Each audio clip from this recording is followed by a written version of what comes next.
로마서에 나타난 복음의 결과 두 번째 시간으로 함께 말씀을 나누고자 합니다. 정의란 무엇인가 라는 책으로 유명해진 마이클 샌델은 하버드 대학교에 정치 철학 수업을 시작하면서 학생들에게 이렇게 이야기를 했습니다. 아주 매력적인 정치 철학의 수업을 하기 전에 여러분에게 경고부터 해야겠습니다. 철학은 친숙한 것을 낯설게 합니다. 친숙한 것들이 낯설어진 뒤에는 예전으로 돌아갈 수 없습니다. 이것은 철학에만 해당되는 것이 아니라 복음에도 해당되는 것입니다. 적어도 로마서 안에서 바울이 복음과 관련해서 아주 중요하게 이야기하는 것 중에 하나는 복음은 단순히 죄인을 구원하는 힘뿐만 아니라 죄인을 구원에 적합한 모습으로 변화시키는 힘이 있다.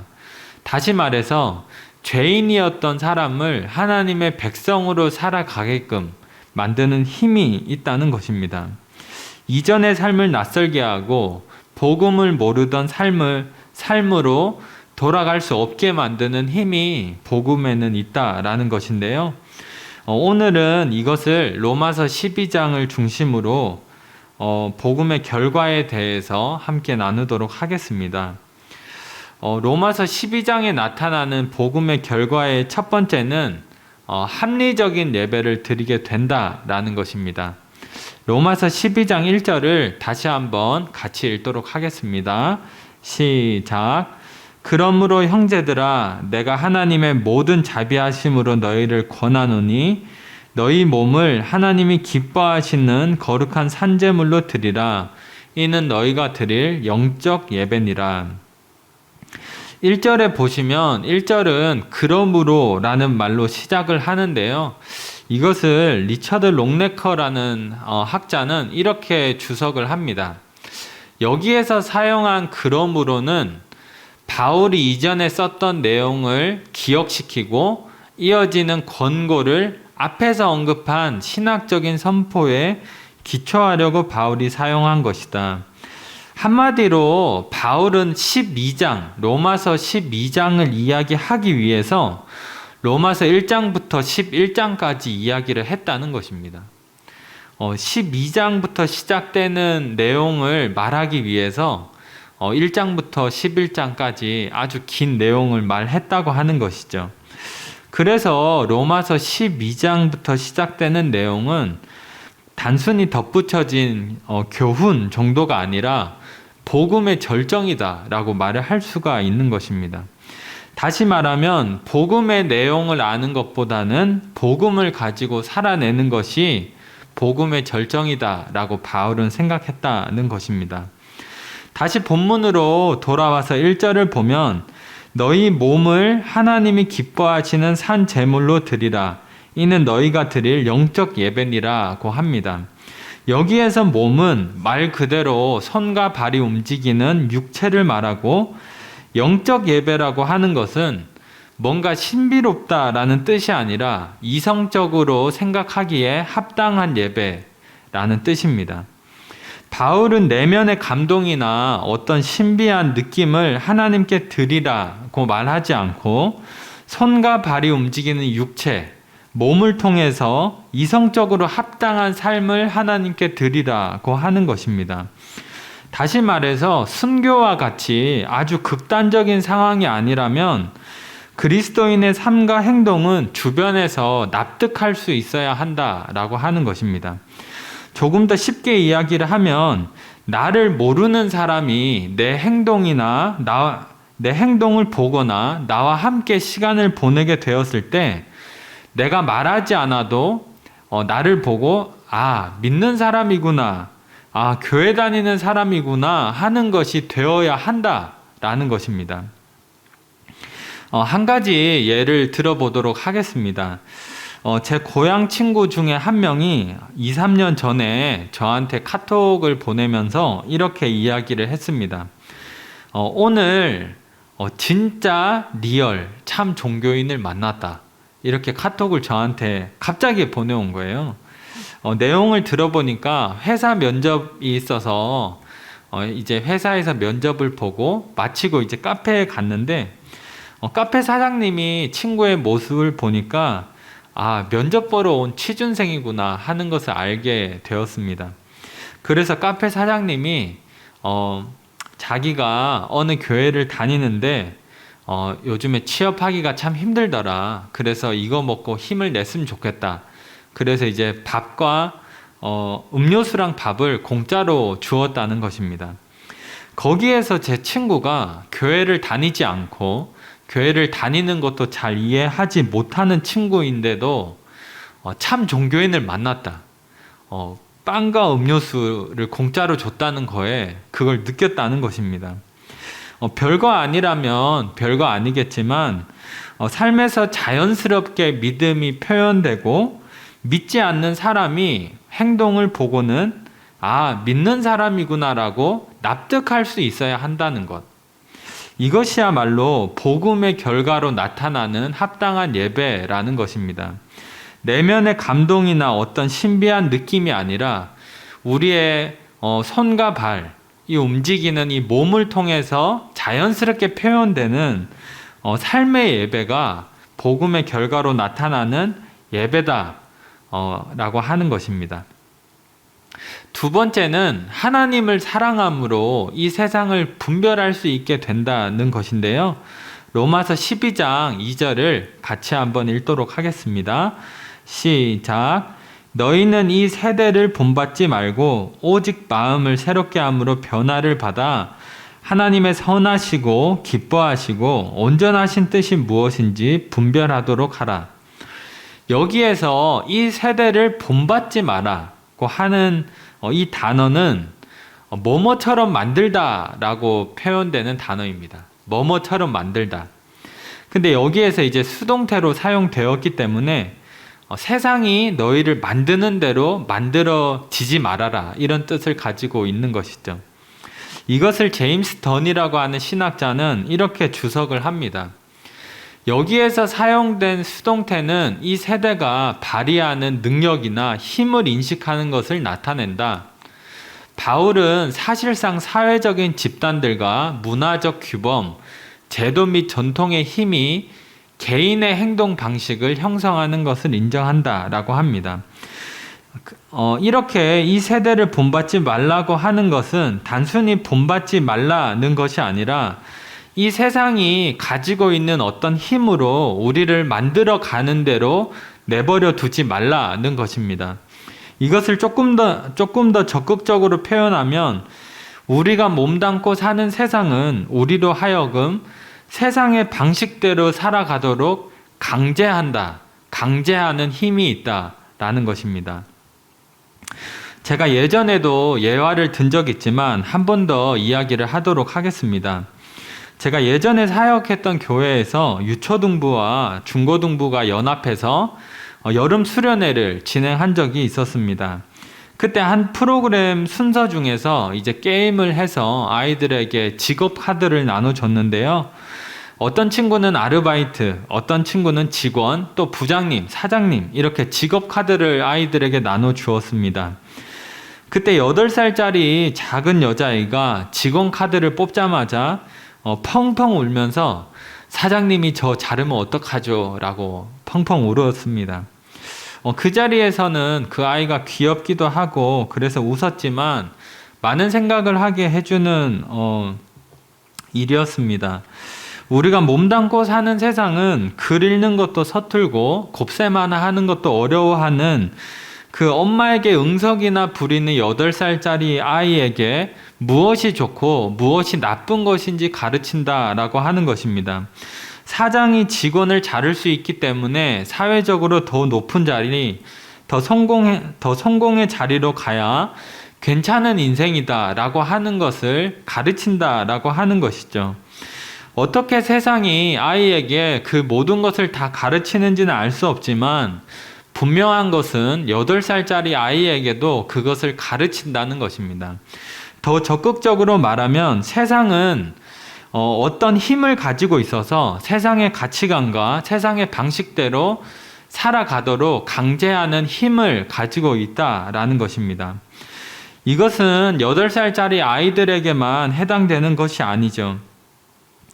청소년 아이들에게는 예쁘고 잘생긴 것, 그리고 성적이 좋은 것이 좋은 삶이라고 가르칩니다. 대학생들에게는 취업을 잘해야 좋은 인생이다 라는 것을 가르치고, 직장인들에게는 연봉과 실적이 높은 것을 좋은 삶이라고 가르칩니다. 이런 부분들이 우리가 살아가면서 필요하기 때문에 이 모든 것이 다 필요 없다라고 말을 할 수는 없습니다. 그렇지만 세상은 그것이 필요하지라고 말하지 않고 그래야만 하고 가져야만 하고 올라가야만 한다라고 이야기를 한다라는 것입니다. 단순히 이렇게 생각해 보면 어떨까요? 라는 제안 정도가 아니라 반드시 그렇게 생각하고 그렇게 행동해야만 한다라고 강제한다라고 하는 것이죠. 이렇게 세상이 우리의 생각과 행동을 만들고 강제하는 것은 사실상 거부하는 것이 불가능하다고 느껴질 정도로 굉장히 깊은 차원에서 이루어집니다. 제가 2가지 예만 들어보도록 하겠습니다. 닐 포스트먼이라는 미디어 학자가 쓴 죽도록 즐기기라는 책이 있는데요. 이 책에는 이런 내용이 나옵니다. 신문이나 책이 사회에서 가장 영향력이 있었을 때는 자연스럽게 논리가 중요하다는 것입니다. 왜냐하면 글을 읽고 쓰기 위해서 가장 중요한 것은 논리이기 때문이죠. 그래서 신문으로 모든 뉴스를 접하던 시대에는 논리가 중요할 수밖에 없다라는 것입니다. 그런데 TV나 스마트폰 같은 영상이 가장 영향력을 미치는 사회에서 중요한 것은 재미라고 하는 것입니다. 왜냐하면 영상을 만들기 위해서는 많은 돈이 들어가는데 이 많은 돈을 다시 벌어들이기 위해서는 시청률이 중요합니다. 그리고 이 시청률을 많이 가지고 오기 위해서는 재미가 있어야 하죠. 그래서 결국에는 재미가 영상에 있어서 가장 중요한 요소가 되는 것입니다. 여기에서 말하는 재미는 단순히 웃기거나 농담 이러한 것을 말하는 것이 아니라 사람들의 주의를 끌 만한 요소, 사람들의 흥미를 불러일으킬 만한 요소를 이야기하는 것입니다. 결국 영상이 중요한 사회에서 가장 중요한 것은 재미인데 이 재미라는 것이 가장 중요하게 되면 이 닐 포스트먼이라는 사람은 사람들이 자신이 죽는지도 모르고 재미를 쫓아가게 된다라고 이야기를 합니다. 이것은 단순히 사람들이 유튜브나 영화를 많이 봐서 건강이 상해서 죽는다는 이야기가 아닙니다. 제가 설명을 하도록 하겠습니다. 누구나 느끼다시피 재미가 있다는 것은 좋은 것입니다. 그러나 모든 것에 재미가 있어야 한다는 것은 재앙에 가까운 일이 됩니다. 예를 들어서 교육과 배움은 과거에는 진지한 일이었지만 이제는 재미가 없으면 배우지가 않습니다. 내용이 별로여서가 아니라 재미가 없기 때문에 배우지 않는 것입니다. 그리고 사회에서 중요한 안건을 토론하는 자리라 하더라도 흥미가 없고 시청률이 없을 것 같으면 중요하지만 영상으로 만들어지지가 않습니다. 오늘날의 사람들은 운동을 할 때도 재미가 있어야 하고 일을 할 때도 재미가 있어야 한다고 생각을 하죠. 심지어 모두가 느끼다시피 신앙생활을 하는데도 이제는 재미가 필수라고 생각을 합니다. 이제는 내용이 말씀에 충실하다 하더라도 지루한 설교는 재미가 없다는 이유 하나만으로 별로인 설교가 되는 반면에 내용이 좀 부실해도 재밌는 설교는 재밌다는 이유 하나만으로 좋은 설교가 됩니다. 한마디로 재미가 가장 중요하게 되는 사회에서는 재미가 있는 곳에 은혜가 있다라고 생각을 하는 것입니다. 조금의 과장은 있겠지만 오늘날 복음이 힘을 잃어가는 이유는 복음이 재미있는 소식이 아니라 기쁜 소식이기 때문에 그럴 수도 있습니다. 복음은 기쁜 소식인데 사람들은 재미있는 소식을 원하기 때문에 복음이 힘을 잃어가는 걸 수도 있다라고 하는 것입니다. 이렇게 재미는 사회에서뿐만 아니라 이제는 신앙에서도 가장 중요한 덕목이 되었기 때문에 이제는 재미는 어떤 하나의 선택 요소가 아니라 반드시 있어야만 하는 필수 요소가 되었다라고 하는 것입니다. 이렇게 되면 재미는 이제 강제가 되는 것입니다. 너가 재미를 선택할 수도 있고 하지 않을 수도 있는 그런 사회가 아니라 재미는 반드시 강제가 된다라고 하는 것입니다. 물론 제가 이야기를 했다시피 재미가 있다는 것 자체는 좋은 것이지만 모든 것에 재미가 있어야 된다라고 하는 사회는 재미가 없다는 이유만으로 배움을 잃어버릴 수도 있고 신앙을 잃어버릴 수도 있다. 그리고 우리가 느끼다시피 신앙을 잃어버리면 모든 것을 잃어버리는 것이기 때문에 닐 포스트먼은 사람들이 자신이 죽어가는지도 모르고 재미를 즐긴다라고 이야기를 하는 것입니다. 또 다른 예를 들면 자본주의 사회를 사는 우리에게 가장 큰 강제력은 돈입니다. 어떤 가치를 매기는 데 있어서 우리들은 돈을 중심적으로 생각을 합니다. 누가 대기업에 취직했다 그러면 얼마나 노력했겠구나, 그리고 이 사람이 얼마나 안정적이겠구나, 사회적인 인정을 받겠구나, 이런 것도 있지만 아무래도 제일 크게 생각하는 것은 얼마 벌겠구나 라는 것을 가장 크게 생각합니다.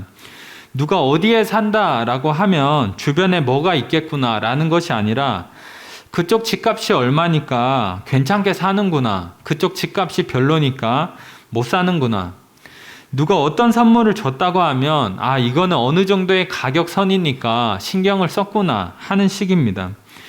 좋은 선물을 받았을 때 자본주의 사회를 사는 사람들의 좋은 반응 중에 하나가 이 선물 비싸겠는데 라고 하는 것이 좋은 반응입니다. 그러니까 비싼 건 좋다라는 것이 은연중에 있는 것입니다. 이렇게 어떤 것을 봤을 때 대충 얼마겠구나, 얼마 벌겠구나라고 떠오르는 것 자체, 그리고 돈이 많아서 나쁠 건 없다, 돈이 많으면 많을수록 좋다라고 사고하는 자체가 이미 자본주의 사회가 가르치는 방식대로 사고를 하는 것이다 라는 것입니다. 그렇기 때문에 돈이 우리에게 강제력을 가지는 것입니다. 우리는 누군가가 대기업에 취직하면 좋은 일이라고 생각을 합니다. 왜냐하면 그곳에서도 좋은 사회적인 영향력을 끼칠 수 있겠다라는 기대 때문이 아니라 돈을 많이 벌 것이라고 기대가 되기 때문에 좋다고 생각을 하는 것이죠. 누군가 공무원에 합격하면 우리는 좋은 일이라고 하는데, 왜냐하면 신앙 안에서 공공의 선을 추구할 수 있겠구나라는 것을 기대하는 것이 아니라 재정적으로 안정적이겠구나라는 것을 기대할 수 있기 때문에 그것이 좋다라고 생각을 하는 것입니다. 좋은 것과 좋지 않은 것을 가르는 기준은 돈이 된 것이죠. 하나님의 축복이 돈과 상관이 없을 거라고 생각하는 사람들이 얼마나 되겠습니까? 그리고 돈과 상관없는 하나님의 축복을 받으려고 하는 사람도 얼마나 되겠습니까? 우리가 이렇게 생각하는 것은 하나님의 축복이 있는 곳에는 언제나 돈이 있기 때문이 아니라 우리가 자본주의 사회를 살아가기 때문에 하나님의 축복이 있는 곳에는 돈이 있다라고 생각을 한다라고 하는 것입니다.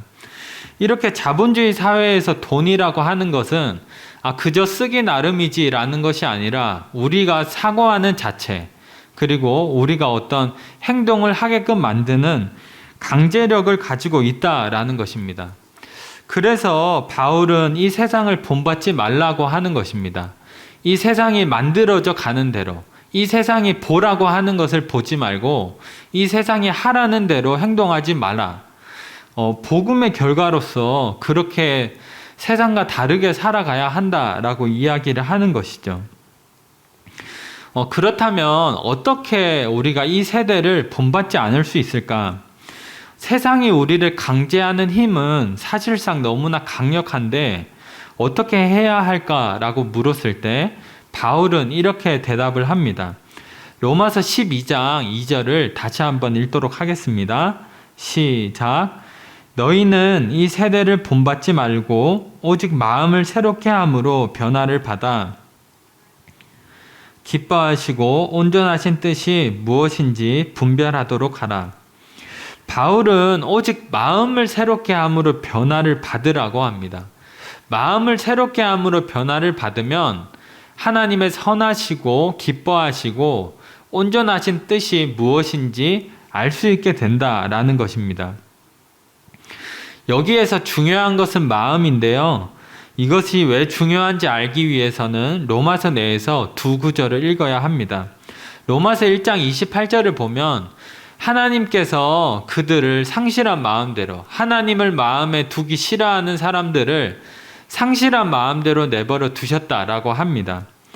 여기에서 제가 계속해서 설명했지만 하나님을 두기 싫어한다라고 하는 것은 단순히 감정적으로 싫다는 것이 아니라 하나님을 믿는 것과 이 세상의 다른 것을 따라가는 것을 저울질해보고 하나님을 믿는 것이 내 삶에 아무런 유익이 없겠구나라고 판단해서 하나님을 버려버리는 결론을 아주 치밀하게 내렸다라는 것을 의미를 합니다.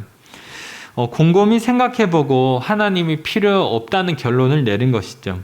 그래서 상실한 마음을 사람들이 가지게 되는데 하나님께서는 하나님의 사랑을 부으심으로 이 마음을 회복시키신다라는 것입니다.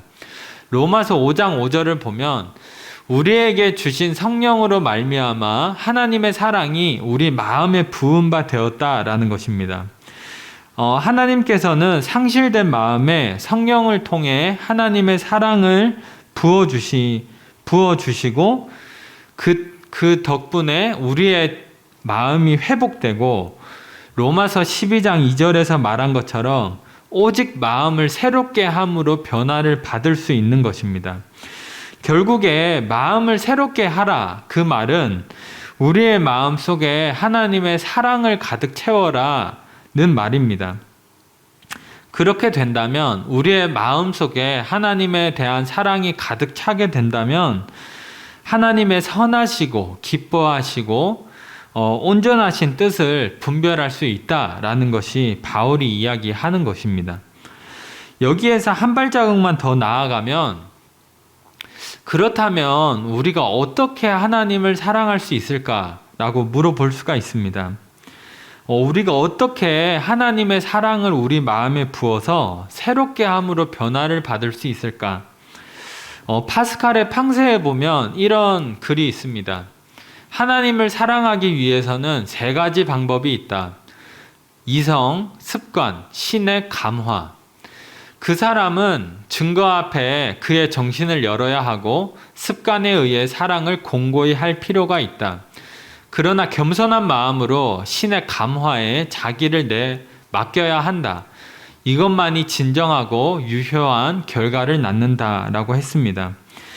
제가 성경 구절을 인용하지 않은 것은 이 글이 핵심을 잘 요약한 덕분이고 이 글이 요약한 것을 성경 구절을 다 찾기에는 너무 많은 성경을 찾아야 되기 때문입니다. 그렇지만 성경을 다 찾지는 않더라도 성경의 정신이 이 팡세의 구절에 어떻게 나타나는지를 설명하도록 하겠습니다. 이성은 말씀을 뜻합니다. 로마서에서는 우리가 하나님 앞에 어떤 존재였고 하나님이 우리를 위해서 어떤 일을 행하셨는지에 대한 자세한 내용들이 적혀 있습니다. 로마서 1장부터 11장까지가 하나님이 우리에게 어떤 은혜를 베푸셨는지에 대해서 기록이 되어 있습니다. 이 모든 것을 알아야 하나님을 사랑할 수 있다라는 것입니다.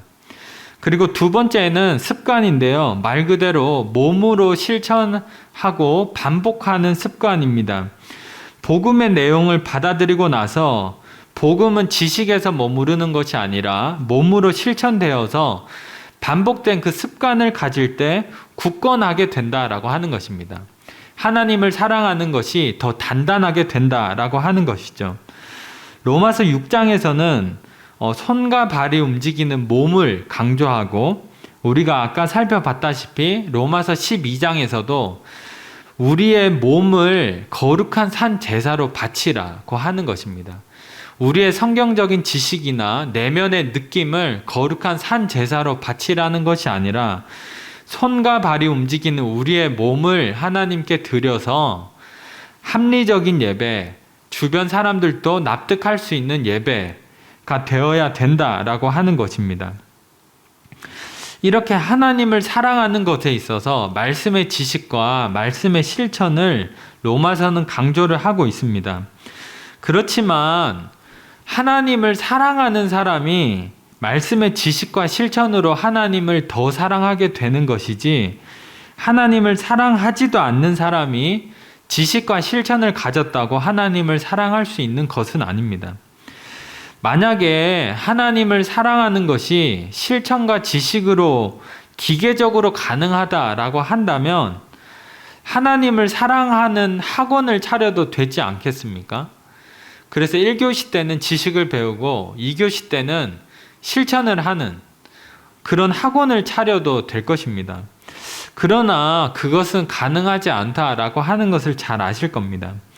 그래서 파스칼은 겸손한 마음으로 신의 감화에 자기를 내어 맡기는 것, 그것만이 유일한 합당한 결과를 낳는다라고 이야기를 한 것입니다. 이것은 로마서에서 어떻게 표현이 되냐면 부르심이라는 언어로 표현됩니다. 하나님께서 부르셨다. 로마서 4장 17절을 한번 같이 읽도록 하겠습니다. 시작.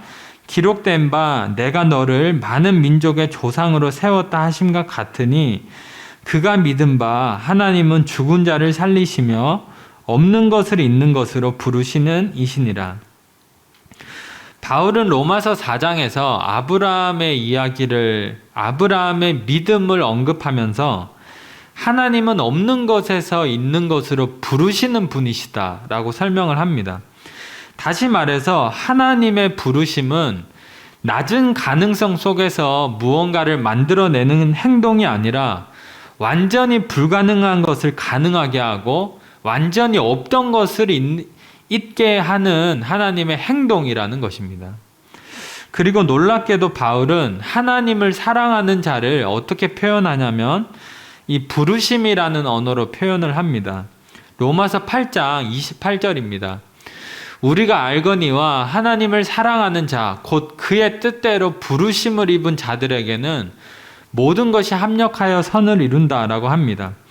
하나님을 사랑하는 자는 부르심을 입은 자다라고 표현을 하는데, 우리가 방금 살펴본 로마서 4장을 적용해 보면 두 가지 의미가 있습니다. 첫 번째는 하나님을 사랑하는 자는 하나님이 부르셨기 때문에 가능하다는 것입니다. 단순히 기계적으로 성경의 지식을 배우고 실천해서 하나님을 사랑하게 된 것이 아니라 하나님이 부르셨기 때문에 하나님을 사랑하는 것이 가능하게 되었다. 그리고 두 번째는 하나님을 사랑한다는 것 자체가 불가능한 것으로부터의 기적이라는 것입니다. 가능하지 않은 것을 가능하게 하는 것이 하나님의 부르심이기 때문에 하나님의 부르심을 입어서 사랑하게 된다라고 하는 것은 가능하지 않은 것이 가능하게 된 기적이다라고 하는 것이죠. 그리고 로마서 4장을 보면 이것은 단순히 물 위를 걷는 기적이 아니라 그리스도를 죽은 자 가운데서 다시 살리신 기적과 맞먹는 일이다라고 설명을 합니다. 그러니까 우리가 하나님을 사랑하고 이렇게 예배를 드릴 수 있는 것 자체가 예수님의 부활과 맞먹는 기적이 우리에게 이미 주어진 것이다 라고 설명을 하는 것이죠. 결국 핵심은 아무리 말씀의 지식과 실천을 열심히 한다고 해도 하나님께서 부르시지 않으면 처음부터 불가능하다라는 것입니다. 그렇기 때문에 우리는 겸손한 마음으로 하나님의 감화, 신의 감화에 우리 자신을 내어 맡겨야 하는 것입니다. 정리를 하자면 말씀의 지식과 몸으로 반복해서 실천하는 신앙의 습관, 그리고 하나님의 부르심, 이 세 가지를 통해서 우리는 하나님을 사랑할 수 있고 하나님을 사랑하는 것을 더욱 단단하게 만들어 나갈 수 있습니다. 그렇게 될 때에 우리는 마음의 변화를 받아서 세상이 강제하는 방식대로 살아가지 않게 된다라고 하는 것이 바울이 로마서에서 이야기하는 복음의 결과라고 말을 할 수가 있겠습니다. 이제 결론입니다. 2019년에 개봉한 포드 V 페라리라고 하는 영화가 있습니다. 1960년대를 배경으로 하는 자동차 영화인데요. 자동차 회사 포드와 페라리의 대결을 소재로 삼고 있습니다. 포드는 1960년대 자동차 회사 중에서 가장 크고 돈이 많은 회사였고요. 그 당시에 페라리는 포드에 비하면 회사도 작고 자금력도 굉장히 부족한 회사였습니다. 근데 레이싱 대회를 하면 언제나 이 작은 회사인 페라리가 우승을 하는 거예요. 그래서 이 포드 회사의 경영진이 이것을 좀 못마땅하게 생각해서 막대한 돈을 부어서 자동차를 개발하기 시작합니다. 그리고 이 자동차를 개발하고 운전하는 것에 참여할 이 캐롤 셸비라고 하는 사람과 켄 마일스라고 하는 사람을 고용해서 이 레이싱 대회를 준비하게 됩니다. 근데 이 켄 마일스라고 하는 사람은 실력은 좋은데 이 회사 경영진의 말을 듣지 않는 거예요. 괴짜같이 행동을 하는 겁니다. 그래서 이 포드의 경영진은 우리가 어차피 가진 돈도 많은데 말 잘 듣는 사람을 새로 고용하자. 저 사람은 실력은 좋을지 몰라도 너무 말을 안 듣는다라고 된 것입니다. 그때 이 캐롤 셸비라고 하는 사람이 포드의 경영진을 설득하는데 이렇게 이야기를 합니다. 돈으로 살 수 없는 게 뭔지 아십니까? 운전대 뒤에 앉아 있는 순수한 운전자입니다. 라고 그 경영진을 설득합니다.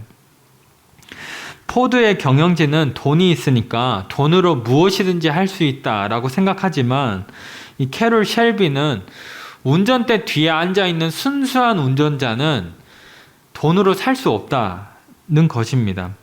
저는 이것이 복음이 가지고 오는 복음이 가지고 오는 결과의 핵심을 보여준다고 생각을 합니다. 복음의 결과는 단순히 덜 착한 사람을 더 착하게 만드는 것이 아닙니다. 교도소에서 죄수들을 교화시켜서 조금 더 낫게 만드는 정도가 아니라는 것입니다. 마음속에 남아있는 선한 가능성을 더 발전시켜 주는 게 아니라고 하는 것이죠. 복음의 결과는 완전히 불가능한 것을 가능하게 하는 것입니다. 하나님을 사랑하는 데 있어서 일말의 가능성이 없는 사람들을 하나님을 사랑하는 사람들로 변화시킨다는 것. 그것이 복음이 우리에게 주는 결과입니다. 돈으로도 살 수 없는 사람, 이 세상이 어떠한 방식으로 영향력을 행사해도 하나님을 사랑하는 것을 멈추지 않는 사람을 복음이 만들어낸다라고 하는 것입니다. 세상 속에서 하나님의 기뻐하시고 선한 뜻을 분별하는 사람, 도무지 하나님을 사랑할 수 없었는데 하나님의 부르심으로 하나님을 사랑하게 되어서 우리가 하나님을 더욱더 알아가고 하나님을 아는 지식을 반복적으로 실천함으로써 그 사랑을 단단하게 만들고 이 세상에서 자신을 구별시키는 사람, 그런 사람을 만드는 것이 복음의 결과이다라고 하는 것입니다. 부디 바라기는 우리가 하나님의 부르심을 입어 하나님을 사랑하게 되고 말씀의 지식과 실천 가운데에서 하나님에 대한 사랑을 단단하게 만들어서 세상이 우리를 어떻게 강제하든지 간에 세상과 다르게 살아가고 세상과 다르게 바라보는 저희 모두가 되기를 소망하도록 하겠습니다.